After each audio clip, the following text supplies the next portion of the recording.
Анна всю свою жизнь просто обожала цветы. Иногда ей казалось, что с ними ей намного проще, чем с людьми. У всех ее подружек были обычные домашние питомцы, котики, собачки, хомячки, рыбки. А у Анны роль домашнего питомца выполнял кактус. Да, именно кактус. Простой и обычный. Он мирно стоял в горшке на подоконнике, иногда цвел и носил гордое имя — Филипп. Доподлинно неизвестно, откликался ли кактус на свою кличку. Но Анна утверждала, что частенько замечала, как Филипп поворачивает свое основание от окна к двери, когда она возвращается домой и здоровается с ним. Не то чтобы девчонки запрещали заводить домашних животных, и она нашла такой оригинальный выход. Вовсе нет. Мать Анны была бы даже не против, если бы девочка принесла домой котенка. Но нет, она принесла кактус. Вот, до такой степени она любила цветы и всякого рода растения. А в остальном она была совершенно обычной девочкой, потом девушкой и, наконец, молодой женщиной. Частенько по вечерам Анна разговаривала со своим кактусом. «Ну ты бы еще его погладила!» — подшучивал над ней отец. Она выросла, стала самостоятельной и решила открыть маленький бизнес — цветочный магазин. Да ей даже в голову не приходило, что цветочный бизнес по криминалу стоит на втором месте после торговли оружием. Поначалу все было прекрасно. Цветочный ларек, который открыла Анна у себя в городке, был не единственным местом, где можно было купить цветы. Но он был единственным, где вас обслуживали вежливо и с улыбкой. Казалось, что цветы, приобретенные в ларьке у Анны, стоят как будто дольше, как будто ароматнее пахнут и как будто красивее, чем везде. Она подумала о том, чтобы перейти на круглосуточную работу. Хотя кому могут понадобиться цветы среди ночи? Но расширяться и открывать еще один ларек уж точно было нужно. И вот как раз, когда у нее было накоплено достаточно средств, чтобы приобрести еще один ларек и сделать там ремонт, произошло одно чрезвычайное происшествие. В тот вечер она как раз сняла в банке всю сумму денег, которую держала при себе в дипломате. Она немного задержалась в своем ларечке, ведь завтра сюда придут представители цветочной фирмы для заключения более объемных поставок. Ей хотелось, чтобы все было идеально. И сразу после их визита она собиралась отправиться к нотариусу, заключать сделку о покупке. Она не хотела тратить время на долгое ожидание в банке, а потому сняла все деньги со счета заранее. Она стояла спиной к двери и поправляла украшения на задней полке витрины. Как вдруг хлопнула дверь. «Мы уже закрыты», — сказала она, не оборачиваясь. А про себя подумала. Ну вот растяпа. Дверь забыла закрыть. Ладно, придется обслужить человека. Он же не зря пришел так поздно. Она обернулась и обомлела. Она выронила из рук предмет, который держала, и даже не смогла посмотреть на осколки.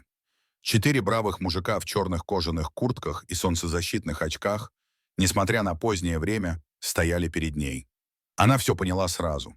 Но где-то в глубине ее подсознания еще билась в агонии слабая мысль о том, что этим ребятам и вправду нужен букет цветов. А может быть, все обойдется? Сейчас она дрожащими руками соберет розы, сделает им скидку и отправится домой. Выпьет валерьянки и ляжет спать. Но нет. А нам кажется, что тут открыто. Для нас тут всегда должно быть открыто, сказал один и шагнул вперед. Он совершенно бесцеремонно ухватил Анну за горло рукой и потянул вверх. Казалось, он вот-вот приподнимет ее от пола. «Где деньги?» — тихо спросил он и отпустил горло Анны. Но руку с горла не убрал. «Какие?» — прохрипела она. «Которые ты сняла в банке!» С ехидной улыбкой ответил мужик и снова начал сдавливать пальцы. «Тебя же предупреждали, чтоб ты не вздумала шалить. Заплатишь все сполна, и мы уйдем». Она припомнила. Как раз недавно она получила странное письмо с требованием не расширять свой бизнес. А иначе... Она уже не помнила, что там было иначе. Она решила, что это какой-то розыгрыш, и выкинула послание в мусорку. «Я ничего и никому платить не собираюсь», — сказала она вдруг и сама оторопела от собственных слов. Как будто в нее кто-то вселился. Как будто она не сама произнесла эти слова. Женщина испугалась и удивилась одновременно. «Что? Я не понял?» — рассвирепел бандит. «Я ничего платить не буду», — повторила она и снова перепугалась. В машину ее! А тут все перешерстить!» Скомандовал бандит и толкнул Анну к остальным. Двое мужиков вытащили ее из ларька и затолкали в машину.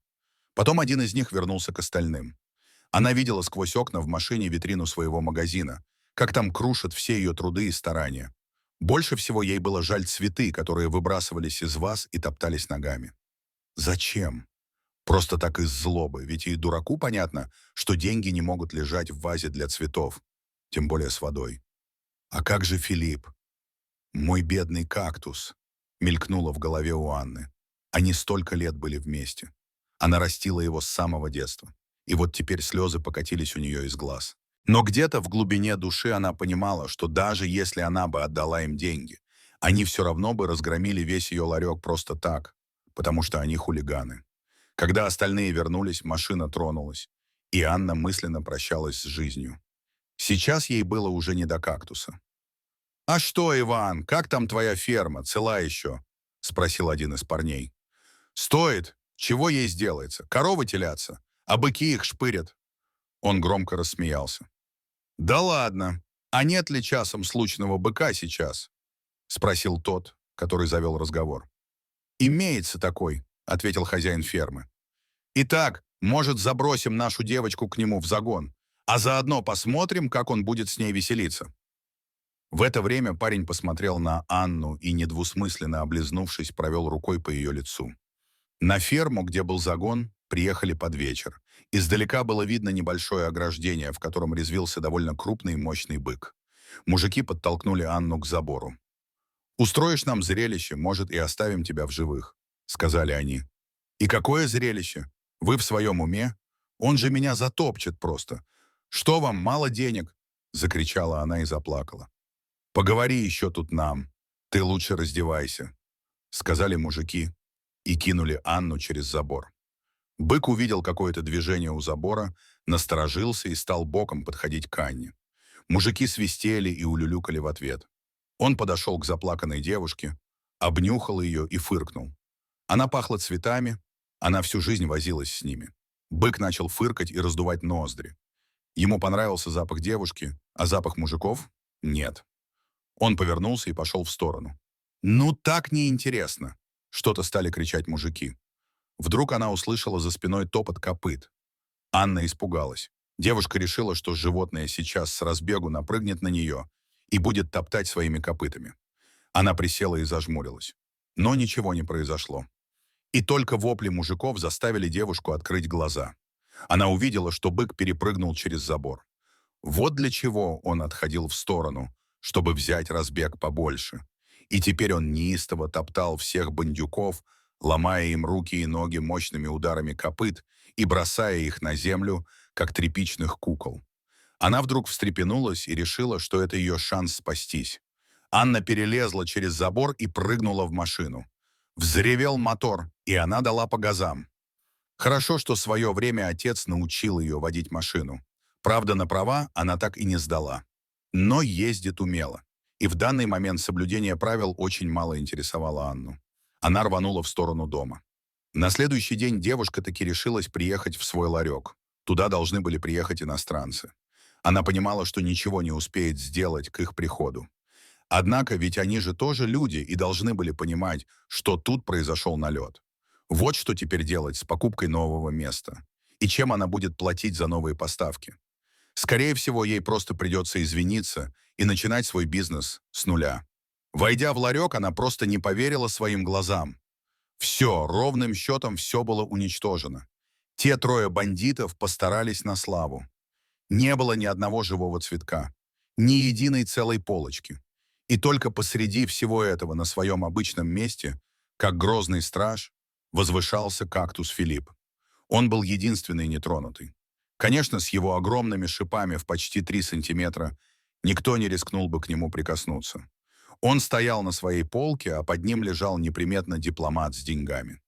И тут она поняла, почему с ней так поступили бандиты. Они не нашли денег. Вот и решили поразвлечься, прежде чем начнут выпытывать у нее, где деньги. Никто не рискнул дотронуться до кактуса с шипами. Вот так Филипп спас деньги. Девушка не стала выяснять, что сделал тот бык с бандитами. Но она больше никогда их не видела. В тот день, когда она нашла деньги, она решила изменить свою концепцию. Анна не стала покупать второй ларек. Она просто выкупила ту ферму, где жил бык, спасший ей жизнь,